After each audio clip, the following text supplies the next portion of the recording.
Oke,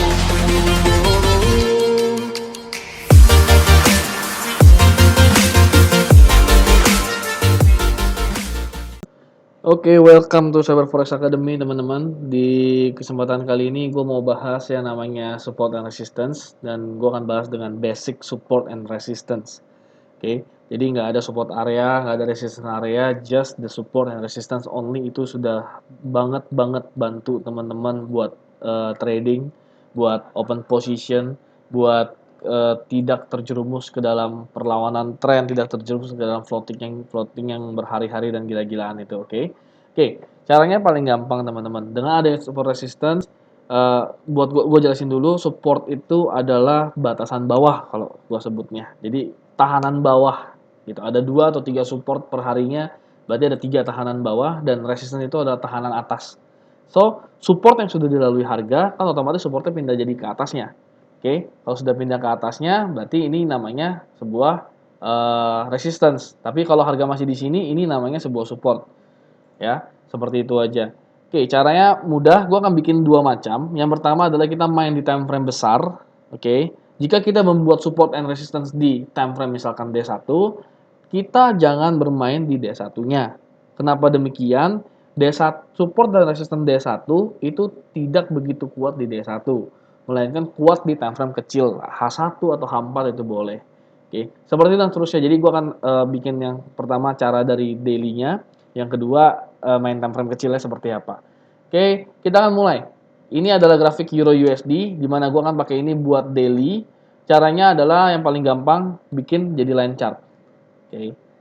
Kalau sudah bikin jadi line chart, ini tinggal diambil pucuk-pucuknya. Pucuk-pucuknya seperti apa ini loh.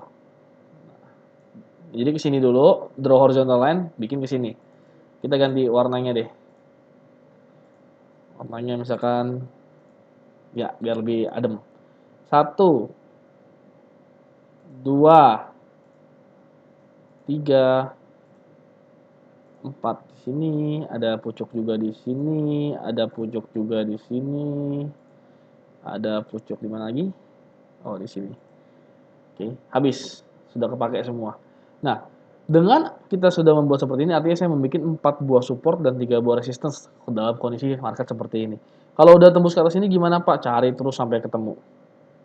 Nah, ini masih banyak. Oke, tapi untuk sementara saya rasa harga cukup untuk bermain di sini. Dan ketika kita sudah membuat ini semua, kita baru pindah ke H4.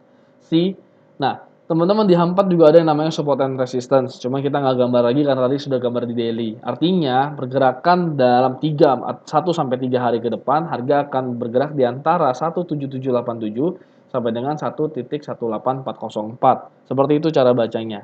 Karena kalau kita gambar yang kecil, contoh saya gambar yang ini misalkan harga sekarang, saya ganti warnanya menjadi warna ya I can do purple, oke, ungu misalkan.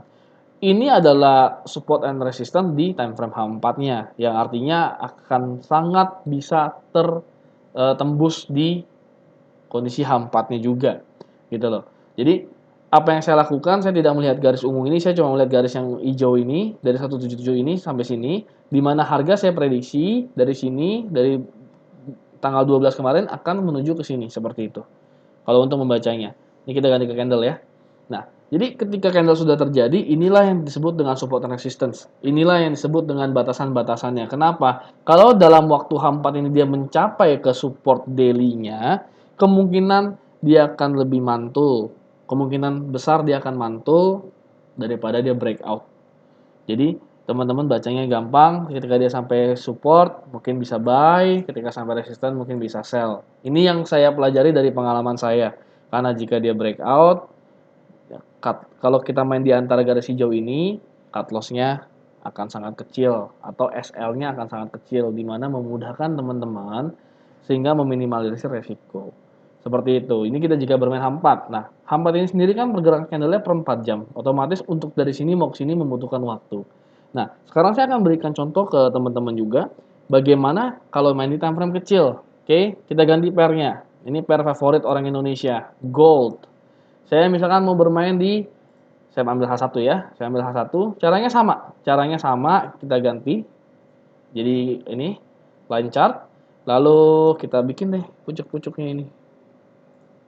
1, saya pakai warna ungu juga ya. Kita zoom dulu deh. It's 1, 2.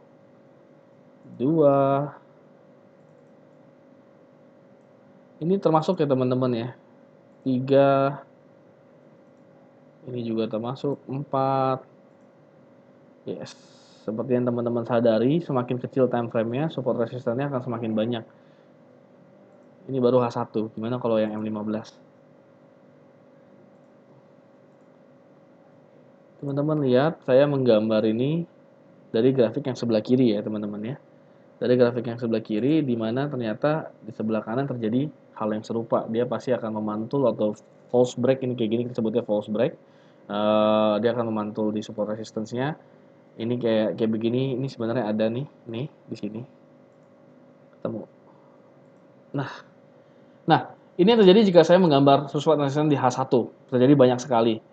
Ini satu lagi. Oke.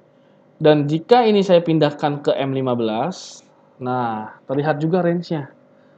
Di M15 boleh gambar lagi nggak? Mendingan nggak usah. Karena yang kayak gini-gini tuh break-nya lebih gampang lagi karena time frame makin kecil.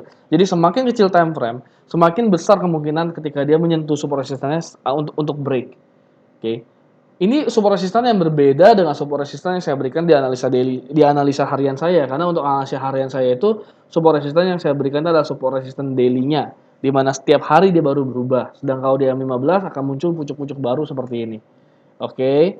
Nah, teman-teman, jadi kalau untuk transaksi di M15 seperti apa? Ya udah, kurang lebih kalau tadi kita bikin H1, artinya dalam 1 sampai 3 jam ke depan, harga akan bergerak dari sini, ini kita lihat ke sini. 10 candle, 150 menit, right? 150 menit itu berarti kurang lebih sekitar 1,5 jam sudah berjalan. Nah, 2,5 jam. Jadi kurang lebih 1,5 jam lagi mungkin akan ke sini atau dia akan kembali ke bawah. Pokoknya range-nya 1 sampai 3 jam ke depan ada di sebelah sini. Inilah yang terjadi teman-teman. Dengan menggambar sebuah support dan resistance, teman-teman akan terlihat range-nya seperti apa. Maksud saya di sini adalah supaya teman-teman tidak membuka posisi yang nanggung. Dalam arti kata, kalau misalnya teman-teman membuka posisi di sini, di sekarang ini, saya gambar warna merah. Oke, teman-teman jika harga ternyata ke sini, teman-teman tidak tertarik sangat panjang. Coba bayangkan kalau misalkan kita buka di sini, kita buka sell, lalu harga nggak ke bawah, melainkan harga tertarik, teman-teman hanya tertarik sekian. Di mana teman-teman bisa SL di sini atau bisa averaging di sini. Itu kembali ke money management-nya teman-teman. Jadi untuk meminimalisir loss, untuk meminimalisir salah entry, teman-teman bisa menggunakan support and resistance ini untuk lebih memahami pergerakan market seperti apa. Nanti kalau udah di setup sekali, biasanya kalau yang H4, H1 ini biasanya udah nggak setup lagi. Gitu. Jadi tinggal dilihat aja dia range mau kemana. Sampai dia benar-benar menembus, sampai teman-teman harus membuat garis baru. Seperti ini teman-teman, mudah-mudahan video ini membantu. Teman-teman jangan lupa like, comment, and subscribe. Jangan lupa klik loncengnya dan share video ini ke teman-teman trader lainnya. Mudah-mudahan teman-teman trader yang lainnya juga terbantu. Kita belajar sama-sama di dalam Sahabat Forex Academy, di mana trik-trik seperti ini akan saya bahas terus di dalam video ini.